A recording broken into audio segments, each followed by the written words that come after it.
Hello everyone! Today's recipe ay gagawa tayo ng tortang talong. Okay guys, yung tortang talong natin or yung eggplant fritters. Napakasimple guys, pinasarap na talong, napakasimple, napakabilis gawin pero napakasarap. And alam nyo guys na napakabilis niyang gawin and napaka mura siya guys and napaka budget friendly. Okay guys, so please don't forget to subscribe, like and share. Click the bell for you to keep updated.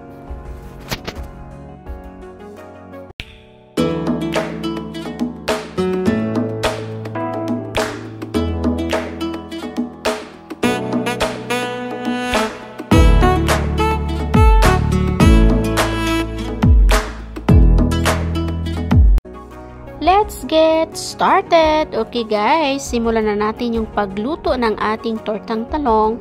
Okay, so gamit ko guys today ay 5 piraso ng young eggplants. Okay, so depende sa inyo guys if kung gusto nyong balatan muna or huwag na guys yung talong.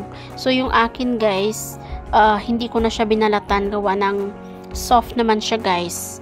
Okay, so ganyan, hugasan lang natin ng maigi yung ating mga talong guys, and then ihiwain natin siya guys.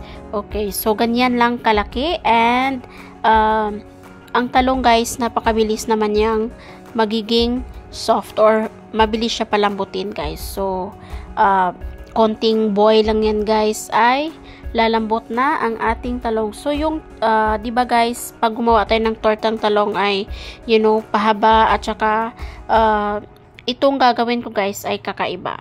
So ito na nga guys, and nag-boil na tayo ng ating talong. So lagyan lang natin ng enough water, and then ilagay na rin natin yung ating hiniwang talong guys, and lagyan natin siya guys ng salt para magkaroon ng lasa yung ating talong guys while it is boiling. Okay, so habang naghihintay tayo sa paglaga ng ating talong, cover lang natin siya guys para mas mabilis siyang maluto. So mayroon akong half onion dito guys.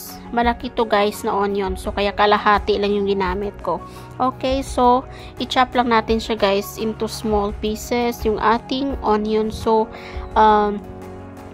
para lalong sumarap yung ating tortang talong guys, lagyan natin siya ng onions, and then marami akong ginamit guys para lalo siyang magiging malasa. So alam mo guys, yung lasa ng tortang talong today is like yung parang meat siya guys. So i-next natin yung ating red chili. So yung red chili natin, kalahati lang yung gamit natin, gawa ng medyo spicy siya guys. So I know that some of you guys ay ayaw ng sobrang spicy. So mas masarap din siya guys na may kaunting spicy. So ilagyan natin siya guys, and dagdag pampakulay na rin yung ating red chilies. And ito guys ay mayroon tayong 5 cloves, pwedeng 5 to 6 cloves ng garlic yung gagamitin natin. So i-chop lang din natin siya guys, and mas maliliit ay mas maganda para hindi siya ganun guys ka napaka sobrang laki ng pagkahiwa. So ito na nga guys ang ating boiling eggplants. So malapit-lapit na yan guys, and let it boil guys hanggang sa magiging soft talaga siya guys, hanggang yung balat niya. So ayan, hayaan lang muna natin siya guys na kumulo ng kumulo hanggang sa magiging sobrang soft and malambot ang ating eggplant. So ayan, ano lang natin siya guys, stir lang natin siya, and then cover lang natin siya again guys habang nagko-continue tayo sa paghiwa ng ating iba pang mga spices. So mayroon ako ditong kakaunti lang guys na green onion leaves. So yung green onion leaves natin ay nagbibigay ng sobrang bango guys once na ihalo natin to guys sa ating mga torta. And alam nyo naman guys na yung green onions ay sobrang bango. And nagpapasarap ng sobrang bango talaga guys. Nagpapasarap ng ating torta. And then, lagyan na rin natin guys, ihalo na rin natin yung ating 4 to 5 tablespoons ng cornstarch. Okay, so maglagay tayo ng 5 kutsara na cornstarch. Okay, so mayroon din ako ditong Maggi powder guys, optional ito. So kakaunti lang guys, pinch lang siya para pandadaglasa lang siya guys. And mayroon tayo ditong pepper powder. So yung pepper powder ay kailangan natin. And then next na yan guys ay maglagay tayo ng 2 teaspoons ng oyster sauce. So kung wala kayong oyster sauce guys, okay lang. So hindi talaga compulsory na maglagay tayo ng oyster sauce. Kasi yung oyster natin ay magbibigay din ng lasa guys. Okay, add tayo ng 2 itlog. Okay, so kung gusto nyo 3 or 2 eggs ay okay lang din. Okay, so ayan na nga, at i-drain na natin yung ating eggplants. Ayan, sobrang lambot na yan guys. And kita nyo guys na as in nag-change na yung kulay niya dahil sobrang soft na yan guys. So tanggalan natin ng tubig. So i-strain lang natin yan, and then ihalo natin dito guys sa ating mixture. Okay, so ilagay natin dito lahat ng pampalasa natin, yung mga spices natin ay nandito. So ihalo na natin yung ating soft na eggplant dito. Okay, ayan na nga guys. And yung gagawin natin guys ay i-mix lang natin siya guys hanggang sa magiging even yung pagka-mix natin, hanggang magiging liquid yung ating mixture. So yung consistency ng ating mixture ay magiging liquid, yung parang liquid na siya guys, na yung pagiging batter niya.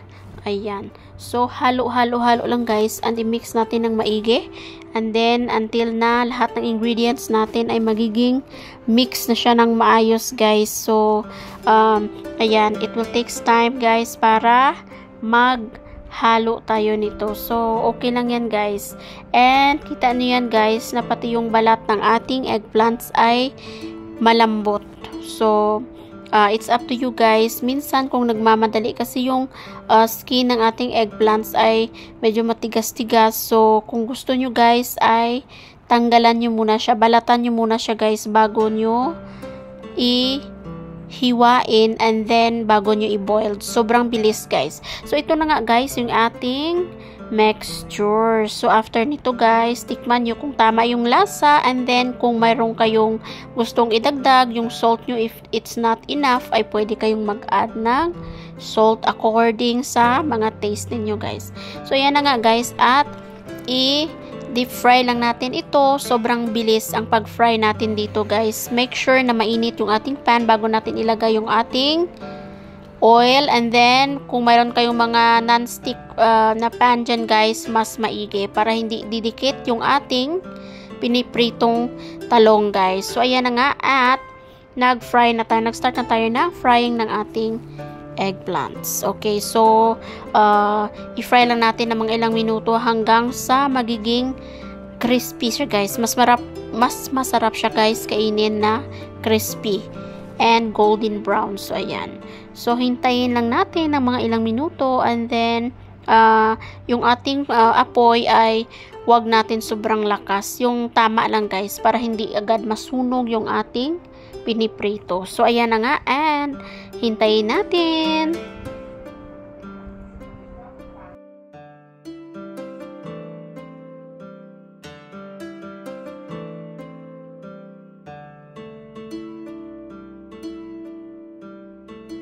At yan na nga guys, at pwede na nating, ayan, pwede natin siya guys baliktarin yung ating eggplants. So ayan, kita nyo yan guys, yun yung tama na kulay guys ng ating eggplants.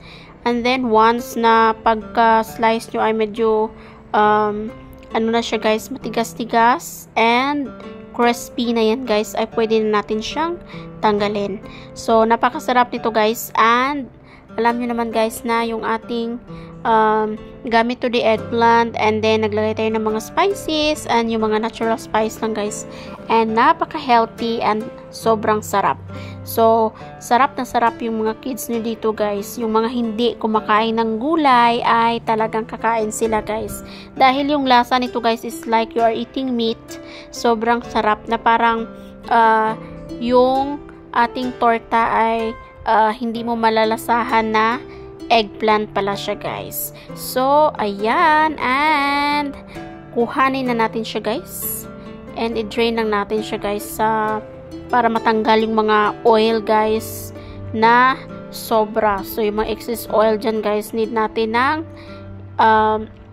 kitchen towel para ma-absorb yung mga excess oil. Ito na nga guys yung ating second batch. So, sa 5 piraso ng talong na maliliit guys, sobrang dami nang nagawa natin. So, ayan, sobrang dami. Ayan na nga guys, and pwede na natin i-serve yung ating mga eggplant fritters. So, ayan. So, ayan na nga guys. So, sa ating pag-serve, 'di ba? Sobrang ganda, and then sobrang nakakatakam, and you know, ma-encourage ka talaga guys na kakain, dahil syempre dapat gandahan natin yung serving natin guys, para yung mga anak natin guys ay ma-encourage na kumain ng gulay. So ayan na nga guys, and ito yung ating eggplant fritters guys, or yung tortang talong natin in different style. So sobrang sarap. I-serve nyo lang guys with some you know, banana ketchup dyan, or tomato sauce, or tomato ketchup. Sobrang sarap na yan guys, with some rice of course. Alright, so ayan na nga, and today ay nakagawa na naman tayo ng panibagong napakadali, napaka-easy at napaka-budget friendly na ulam. So, saan ka pa guys? Sa sobrang napaka-mura lang siya guys. Okay, so ayan na nga. Thank you sa lahat. Maraming salamat guys for watching. And sa lahat-lahat dyan guys na nanonood and sumusuporta, thank you very much. And I hope guys to see you again next time for my upcoming videos. Have a great day, and thank you everyone for watching. Bye and God bless.